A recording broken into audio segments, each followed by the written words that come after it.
Most people look at linen and see expensive fabric reserved for summer vacation. Medieval peasants looked at the same material and saw their survival.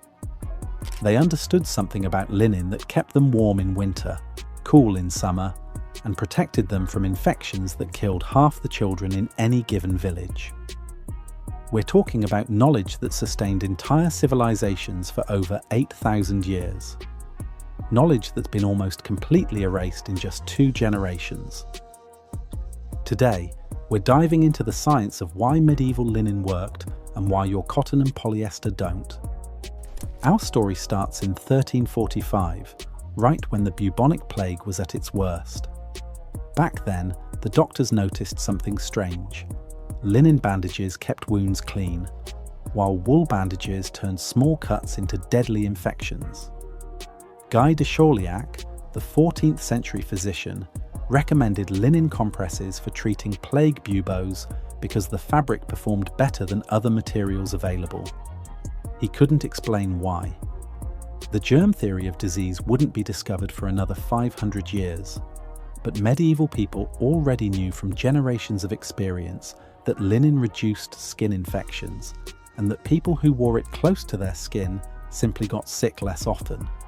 They didn't need to understand the mechanism, they just needed to observe what worked. And what worked was flax.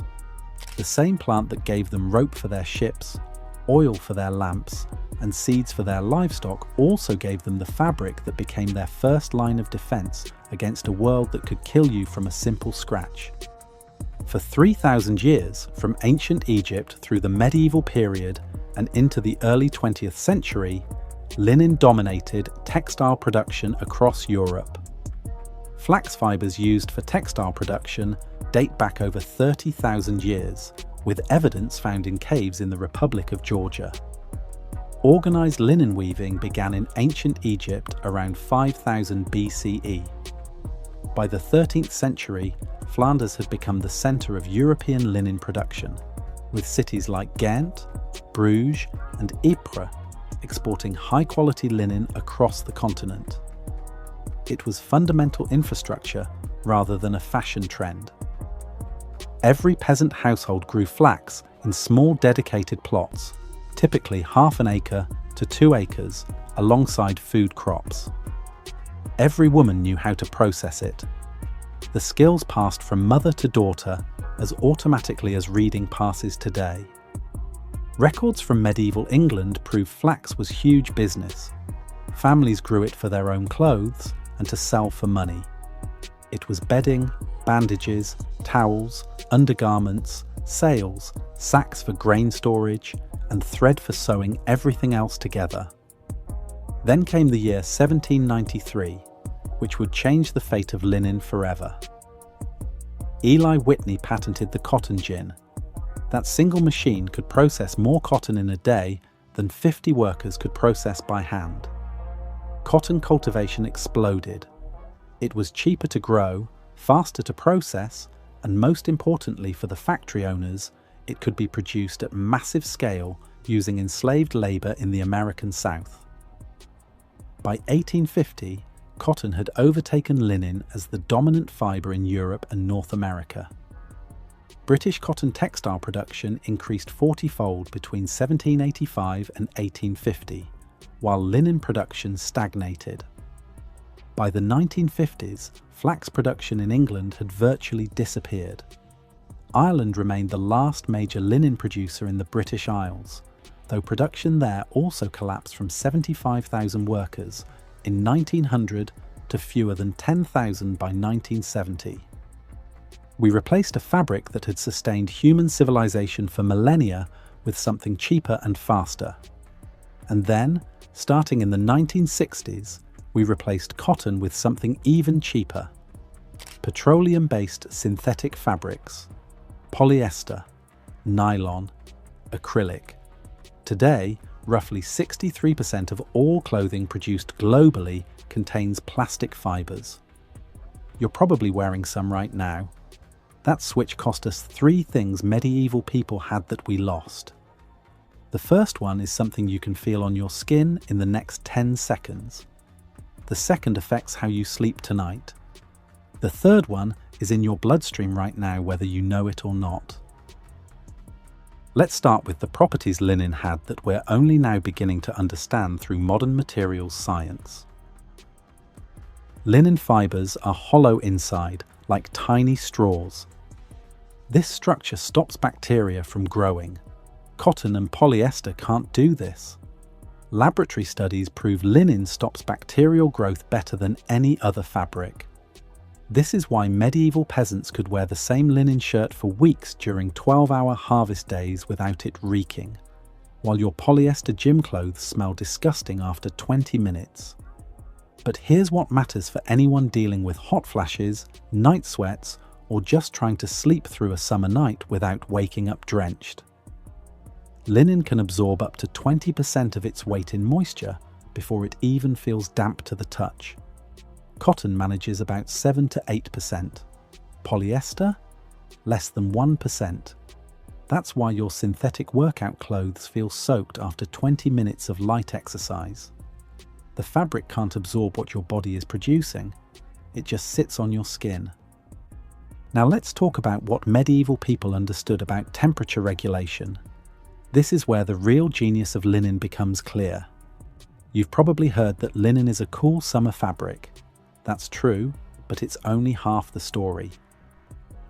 Medieval peasants wore linen year-round, in winter, in freezing temperatures. Not because they couldn't afford wool. Wool was actually cheaper than linen in most regions. They wore linen as a base layer because they understood something about thermal regulation that we desperately need to remember. This is the part that sounds impossible until you try it yourself. Medieval soldiers in freezing temperatures stayed warmer with linen under their armor than modern hikers do with high-tech base layers. The reason comes down to one simple mistake almost everyone makes in cold weather. Your body is always making heat and losing heat. It needs to stay balanced, not too hot, not too cold. When you wear wool directly against your skin in winter, you do stay warm. But the moment you move, the moment you start working, you sweat. And wool absorbs that moisture slowly and releases it even more slowly. So you end up with damp fabric pressed against your skin, which dramatically increases heat loss. According to outdoor safety research, wet fabric conducts heat away from your body up to 25 times faster than dry fabric. This is how people catch pneumonia. This is how you go from warm to dangerously cold in the span of an hour. Medieval people solved this with a simple system: linen next to the skin, wool on top. The linen wicks moisture away from the body immediately, keeping skin dry. The wool provided insulation. This combination kept peasants working outdoors in January, kept soldiers marching through winter campaigns, and kept sailors alive on North Atlantic fishing expeditions, where falling into freezing water meant death in minutes and staying dry meant the difference between life and death. Medieval military accounts record linen shirts among standard issue clothing for soldiers. Archers and men-at-arms needed base layers that would wick sweat during exertion while providing warmth when inactive. An archer drawing a 150-pound bow generates tremendous body heat and sweat. That moisture had to be managed, or the soldier became a liability.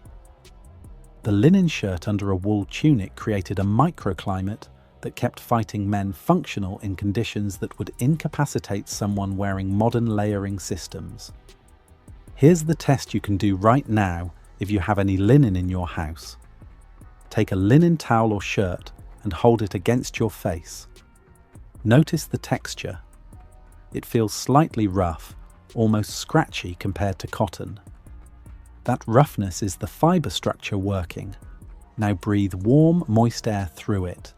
The fabric doesn't trap that moisture, it pulls it through. You can feel the cooling effect immediately. That's the same mechanism that kept medieval peasants comfortable during harvest, when they'd be working in fields under August sun from sunrise to sunset. Cotton feels softer, more comfortable initially, but run the same breathing test. the moisture stays put.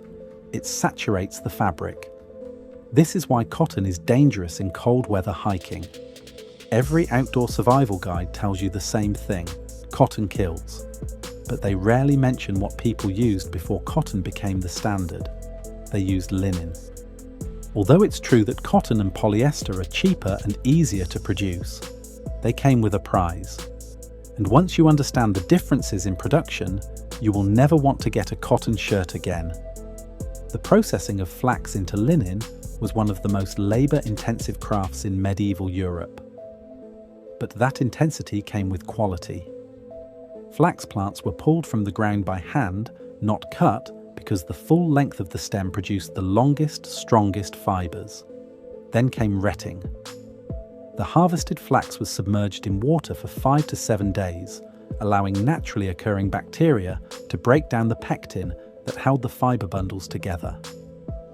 The smell was epic. Entire villages were scared of the retting season because of the horrible smell. It separated the fibers without damaging them. After retting, the flax was dried, then beaten to break up the woody core. This process, called breaking and scutching, removed everything except the pure flax fiber. What remained was then combed through progressively finer hackles, metal combs that straightened the fibers and removed any remaining debris. Only then could it be spun into thread. A skilled spinner could produce about ½ a pound of linen thread per day.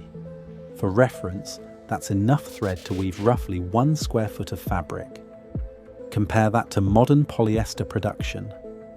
Petroleum is refined into polymers, melted, extruded through tiny holes, cooled, stretched, and wound onto spools at rates exceeding 10,000 pounds per hour in a single factory. The efficiency gain is staggering. The quality loss is equally staggering.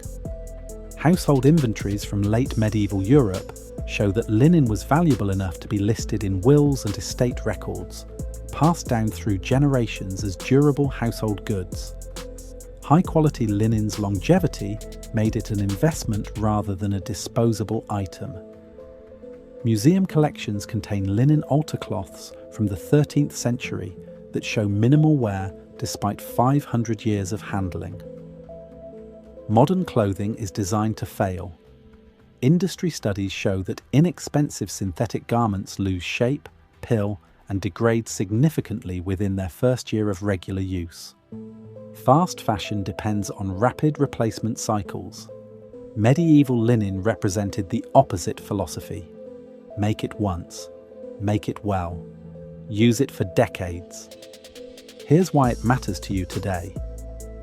According to research on consumer behavior, Americans purchased approximately 64 garments per year by 2016, compared to fewer than 25 items annually in 1960.